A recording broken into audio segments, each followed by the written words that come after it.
La sérénité de l'âme. Voici le cœur de cette entrevue d'échange en toute simplicité, en toute authenticité avec la PDG de l'École Écoute ton corps et sa fondatrice, Lise Bourbeau, avec une entrevue pétillante de joie, d'amour dans l'univers de Mouvement Épanouissement. Je vous invite à rester jusqu'à la fin parce que justement, on vous offre de participer à un concours spécial pour gagner un exemplaire du livre Écoute de ton corps qui est dédicacé par Lise. Donc, c'est un beau petit cadeau pour terminer l'entrevue. Puis aussi, je vous attends avec une petite note personnelle pour commenter cette entrevue extraordinaire. Bonne journée et bonne écoute. Bienvenue à tous et à toutes dans cette précieuse entrevue qui est très, très, très significative pour moi.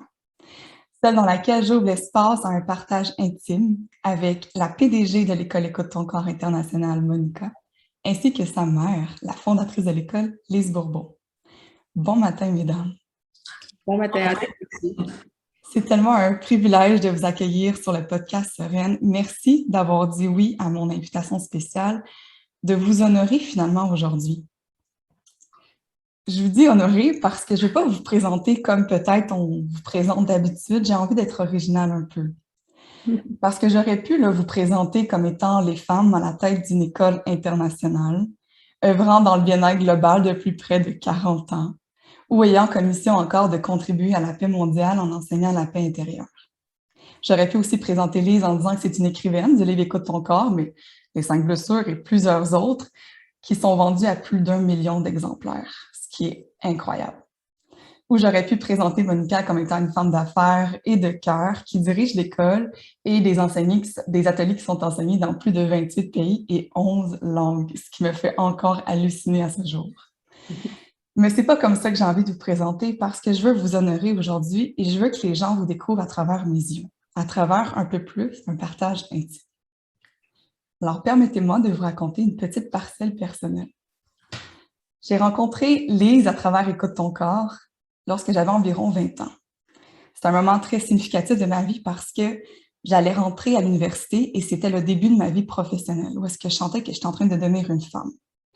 J'étais dans un voyage en Grèce avec ma famille, allongée au soleil, et l'énergie était tellement paradisiaque que c'est comme si c'était le moment pour moi d'aller lire le livre rose que j'avais apporté et que je traînais depuis quelques années dans ma bibliothèque. Mais là, c'était comme si l'énergie me permettait d'aller accéder à ce livre-là pour pouvoir le lire. J'ai lu le livre, en fait, je l'ai dévoré. Je ne sais pas ce qui s'est passé dans l'espace-temps parce que je l'ai lu ce qui m'a paru 1 heure, puis en même temps 1 siècle. Mais ce qui était particulier, c'est que j'apprenais, mais en même temps, j'avais l'étrange sensation de reconnaître, comme de me rappeler quelque chose qui était pour moi vraiment le gros bon sens, une évidence, même une vérité. Et là, c'est là qu'à ce moment-là, il y a quelque chose qui s'est ouvert en moi, comme une nouvelle dimension. Et encore là, à cette aube de ma vie professionnelle de femme, je me suis dit, je peux-tu oser croire moi aussi un jour m'épanouir en enseignant l'amour?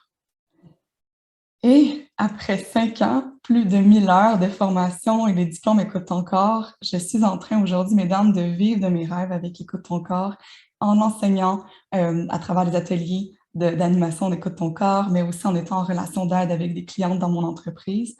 Et avec ce succès-là aujourd'hui, pour moi, c'était une évidence que j'allais vous inviter sur mon podcast pour vous honorer, vous remercier, mais aussi faire découvrir à toute ma communauté quel est le bagage professionnel derrière ce que je fais aujourd'hui, ce que j'enseigne, qui je suis. Et en l'occurrence, je veux vous présenter telle quelle. Voici Monica et Lise Bourbeau, vue de la petite Charlène Lepage. Bonjour, Charlène. Qu'est-ce que ça vous fait de voir à quel point vous avez un impact aussi significatif dans la vie des gens depuis plus de 40 ans? Qu'est-ce que ça vous fait ressentir? Bien, pour ma part, ça s'est fait graduellement, puis je pense que j'ai toujours voulu faire ça parce que même quand je travaillais dans le domaine de la vente, mon rôle principal, c'était de former, parce que je bâtissais toujours une grosse équipe, puis de former des des petites madames que je rencontrais là, qui n'avaient pas confiance en elles et tout. Puis je disais, oui, moi je te vois là, puis je sens que tu serais capable. Puis là, quand je la voyais se transformer sous mes yeux, parce qu'elle prenait de la confiance, elle marchait mieux, elle s'habillait mieux. Tu sais, en tout cas, je la voyais se transformer. Ça, c'était ma récompense. C'était pas parce que je voulais avoir la plus grosse équipe dans la vente, ce qui est arrivé quand même, même sans y avoir passé, mais c'était surtout, moi, ma récompense, c'était ça. Fait que, tu vois, ça faisait partie de ce que je suis, puis probablement de ce que j'ai à faire. Fait que pour moi, c'est comme normal, naturel. C'est pas... c'est parce que c'est bien clair que ce que je fais avec les autres, je le fais pour moi. Parce que tout le temps que je parle, tout le temps que j'enseigne, tout le temps que j'écris, je me rappelle les choses importantes que je dois vivre moi-même. Fait que ça me fait super plaisir que ça aide d'autres personnes, c'est sûr. Mais moi, je sais bien que si elles sont aidées, c'est parce qu'elles ont mis en pratique ce qu'ils ont appris. Parce que nous autres, écoute, encore, on ne fait pas de miracle. On fait juste donner un enseignement. Mais il faut que les gens le mettent en pratique pour s'apercevoir que ça marche, puis que quand on commence à s'aimer davantage, aimer les autres, qu'il y a des choses merveilleuses qui arrivent. Et donc, c'est ça qui. Pour ça que quand les gens disent ah, merci, merci, Madame Bourbeau, vous êtes merveilleuse. Tu sais, je me dis non, c'est à elle aussi qu'elle devrait dire merci. Bon, c'est sûr que je l'accepte son merci, puis ça me fait. J'aime ça voir des gens reconnaissants aussi, mais moi, je le sais au plus profond que c'est elle qui l'a fait. Tu sais. C'est elle. Ouais. Oui, mais. Oh, excuse-moi, Vas-y, Charlotte. Je voulais juste renchérir parce que la façon que c'est enseigné, c'est tellement concret, tellement accessible. Puis ça paraît que ça a été écrit pour toi, Lise, parce que quand je l'ai lu, j'avais l'impression que c'était une partie de moi qui me parlait. C'était tellement plus facile d'être. C'était pas un grand livre théorique, là. C'était de le toucher en moi, puis ça le fait en sorte que la transformation a tellement été plus facile.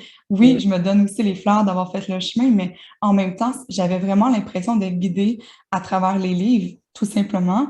Et ensuite, avec les formatrices d'Écoute ton corps, dans la formation et l'atelier, c'était comme un autre niveau qui a enlevé tous mes angles morts. Mais vraiment, la façon que l'école enseigne, c'est tellement justement un point de connexion intime facile. C'est comme plus accessible, disons, je trouve, avec les exercices concrets, mais la façon aussi que c'est abordé tellement dans l'humanité.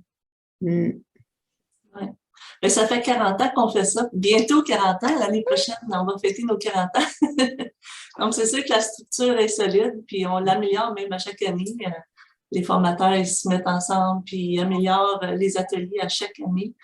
À chaque fois, on pense qu'on a l'atelier parfait, mais on trouve toujours quelque chose d'autre à améliorer. C'est bon. Mais, tu sais, pour répondre à ta question, moi, je me suis jamais vue comme une personne qui change la vie de plusieurs personnes. Ça fait 35 ans que je travaille. Tu sais, j'allais pas dire pour Écoute ton corps, mais non, j'ai commencé à l'âge de 18 ans et puis ça fait 20 ans que la compagnie m'appartient. Et donc, pour moi aussi, comme ma mère, c'est naturel pour moi, je veux dire, c'est ma place d'organiser pour mettre, je veux dire, pour faire en sorte que les gens peuvent suivre les ateliers.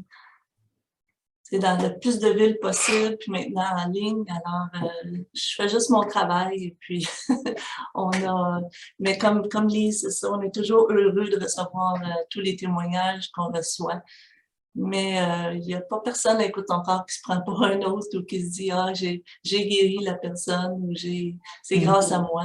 Non, c'est grâce aux gens. C'est vraiment eux autres qui mettent en pratique les outils. C'est eux qui ont eu le courage de s'inscrire puis de décider de changer leur vie.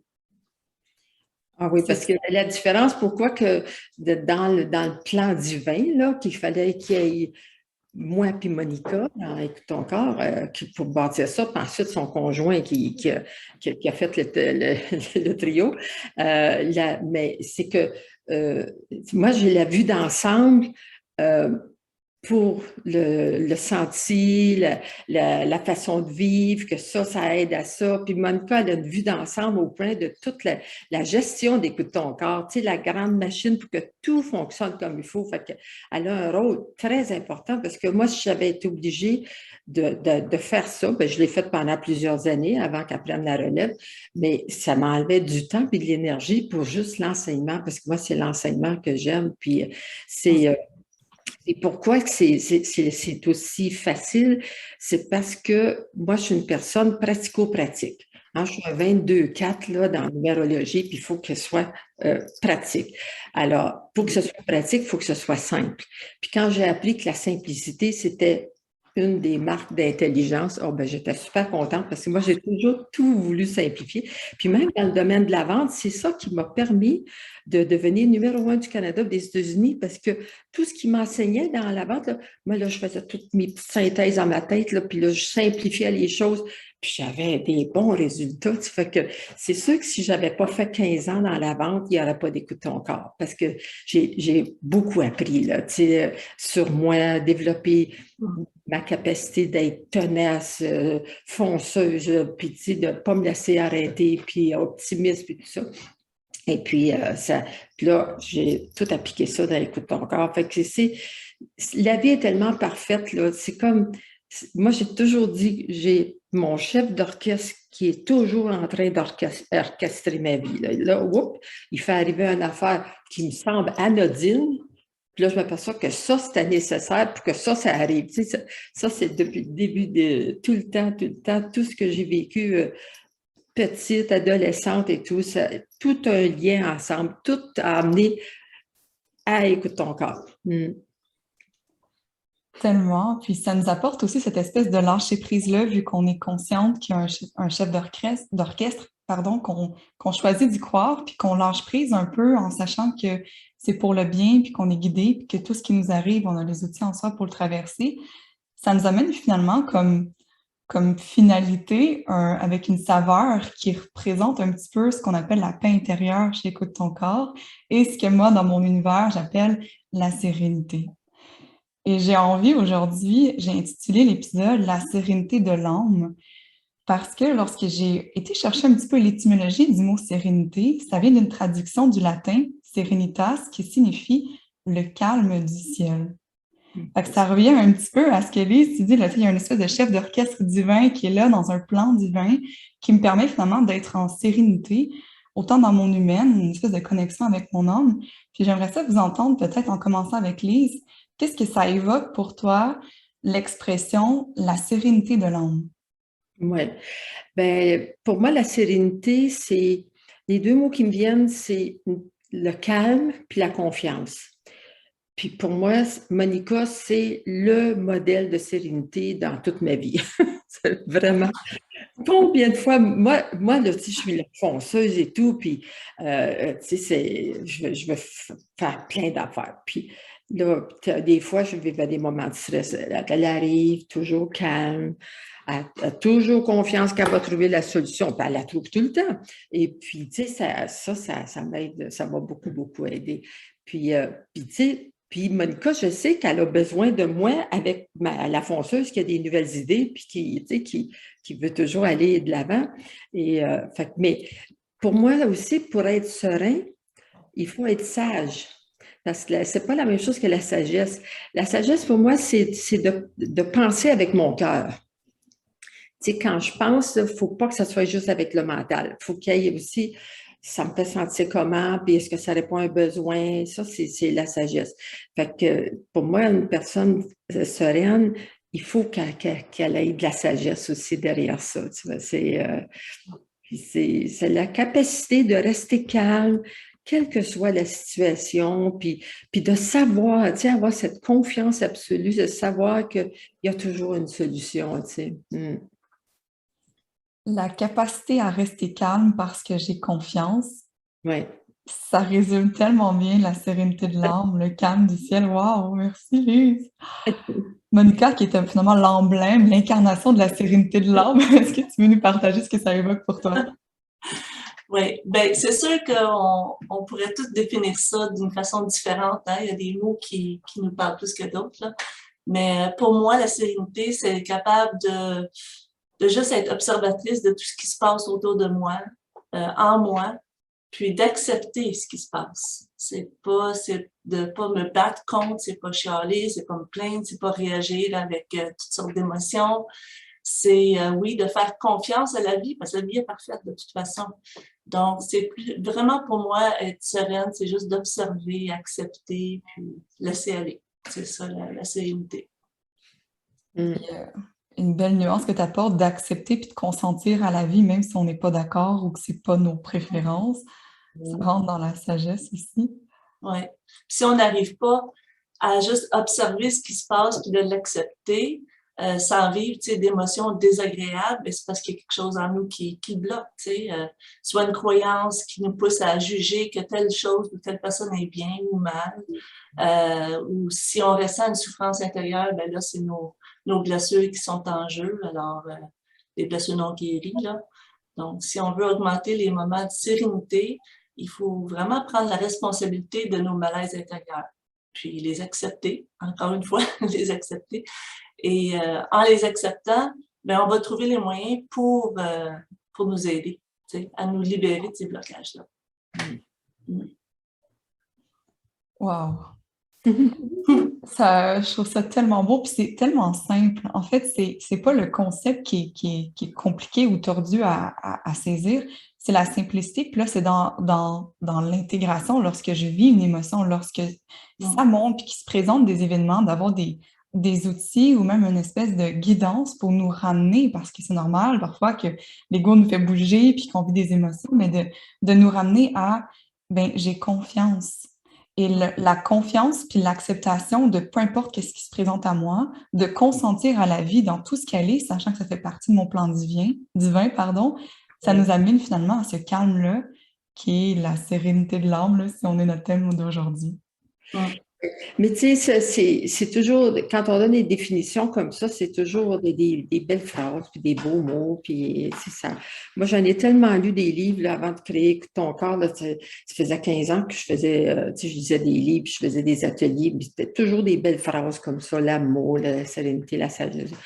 Mais comment on met ça en application, c'est ça qui n'est pas facile, tu sais, parce que je suis sûre que n'importe qui nous écoute, les dit, ah oui, c'est ça, c'est vraiment, mon Dieu, c'est donc bien, j'aimerais donc ça être sereine, moi aussi, plus sereine.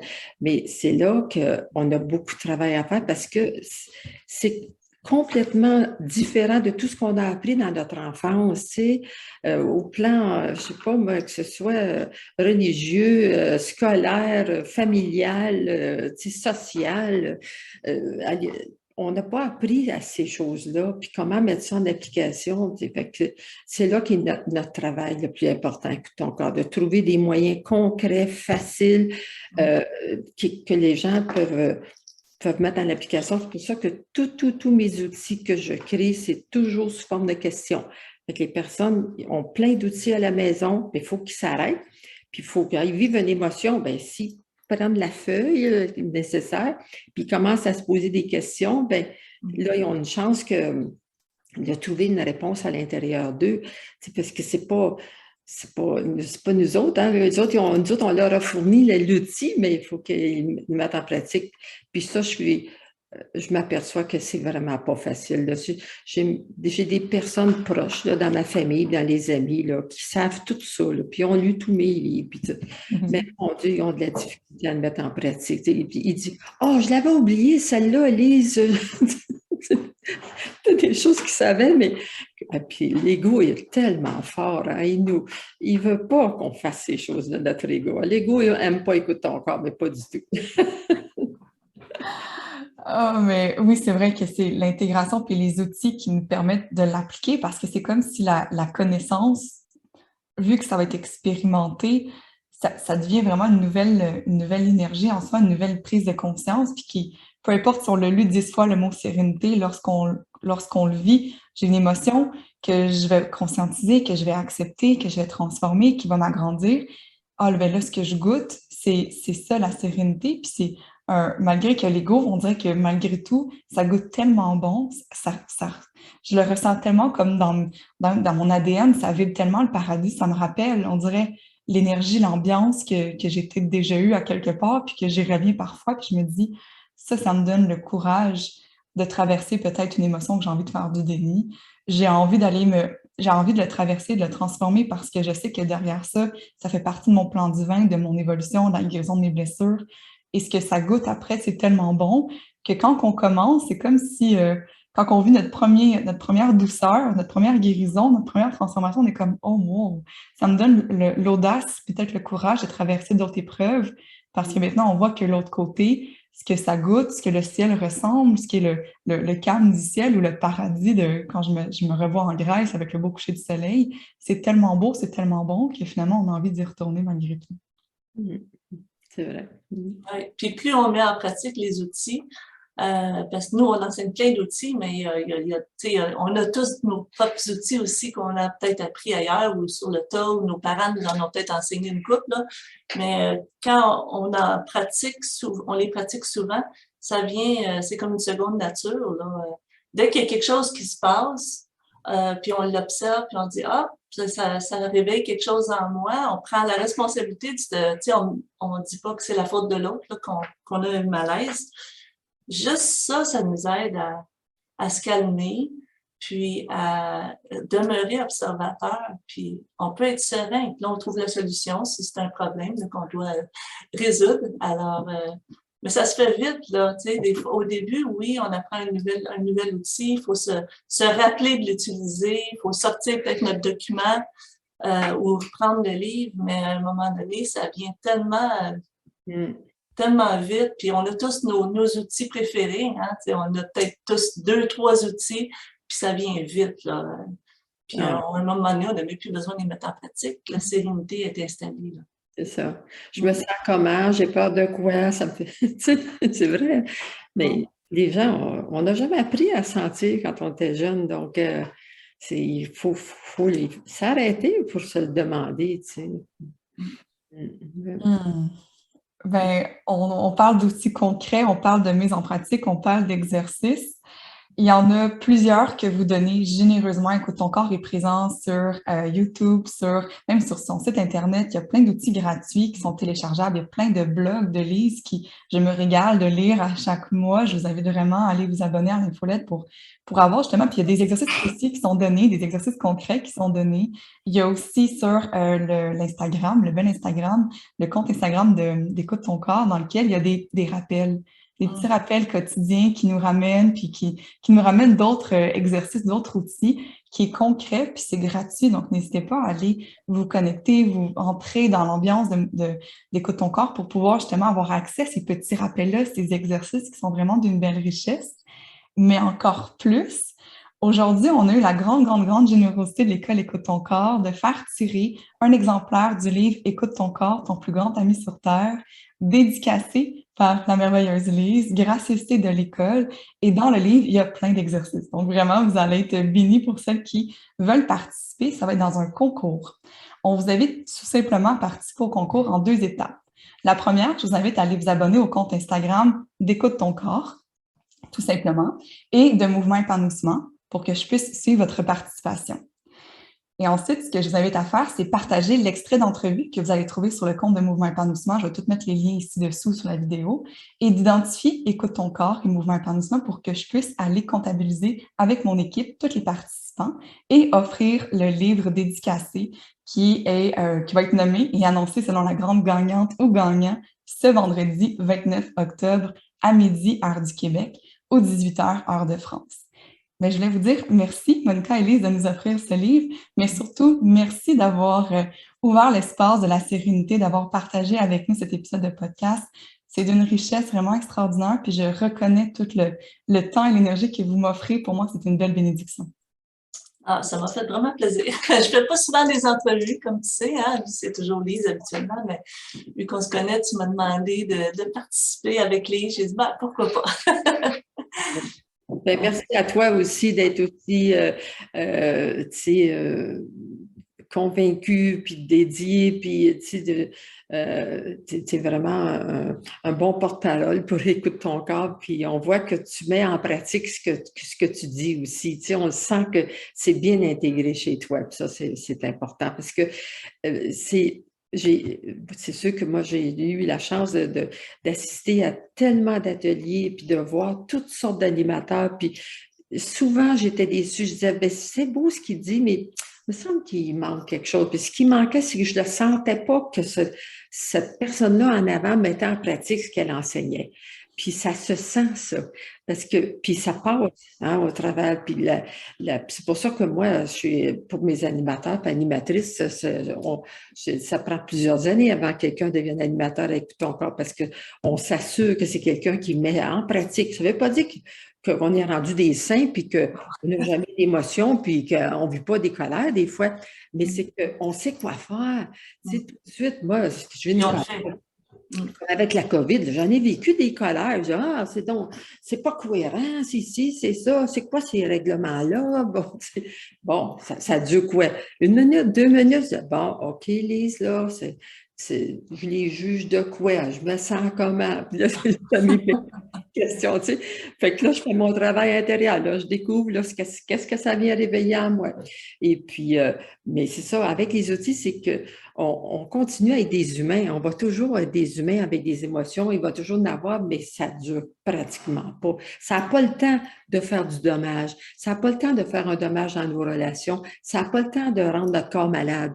C'est toujours ce qui est retenu longtemps en dedans qui finit par créer une maladie. C'est comme si notre corps, il dit, vas-tu te voir, là, comment tu te fais souffrir avec ta fameuse croyance ou ta peur ou ta rancune, là, comment elle te fait souffrir. Fait que c'est notre corps, il veut juste nous aider à se prendre en main, tu sais.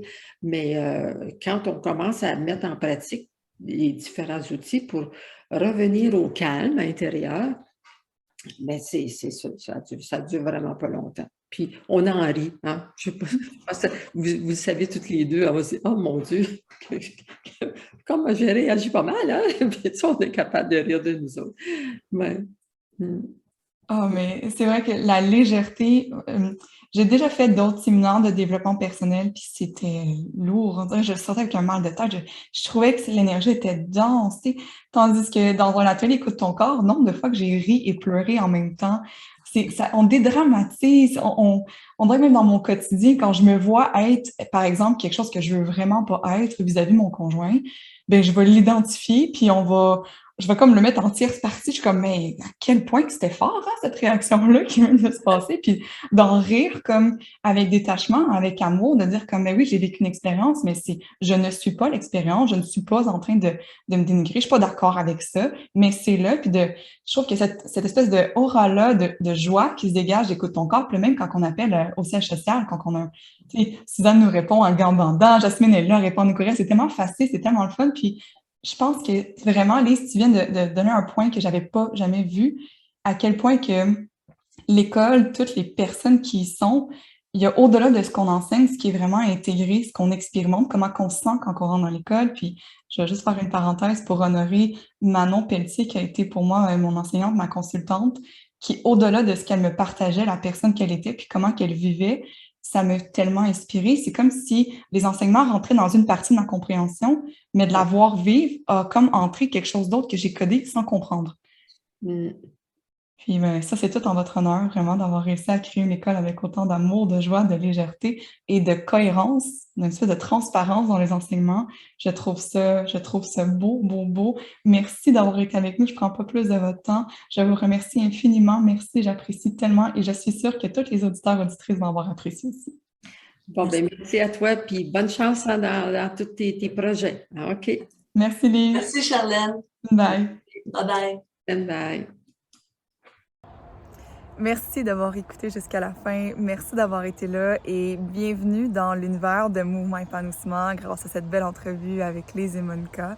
Si tu ne me connais pas déjà, mon nom est Charlène Lepage. Je ne me suis pas présentée dans le podcast parce que les auditrices sont bien habituées de me connaître, mais par ici sur la chaîne YouTube, par souci de connexion avec toi, je vais prendre le temps de me présenter.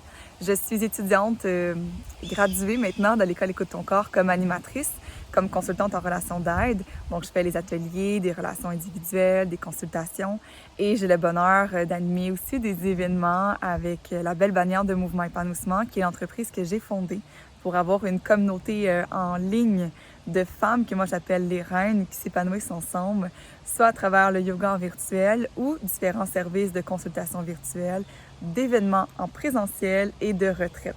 Alors, si ça t'intéresse d'en savoir plus, n'hésite pas d'aller t'inscrire au podcast. J'ai mis le lien dans la description du vidéo en ce moment. Tu peux recevoir gratuitement le podcast chaque lundi matin, 6 h du matin, heure du Québec, donc midi, heure de France. Et découvrir tous nos services sur le site de mouvementépanouissement.com. Bienvenue parmi nous.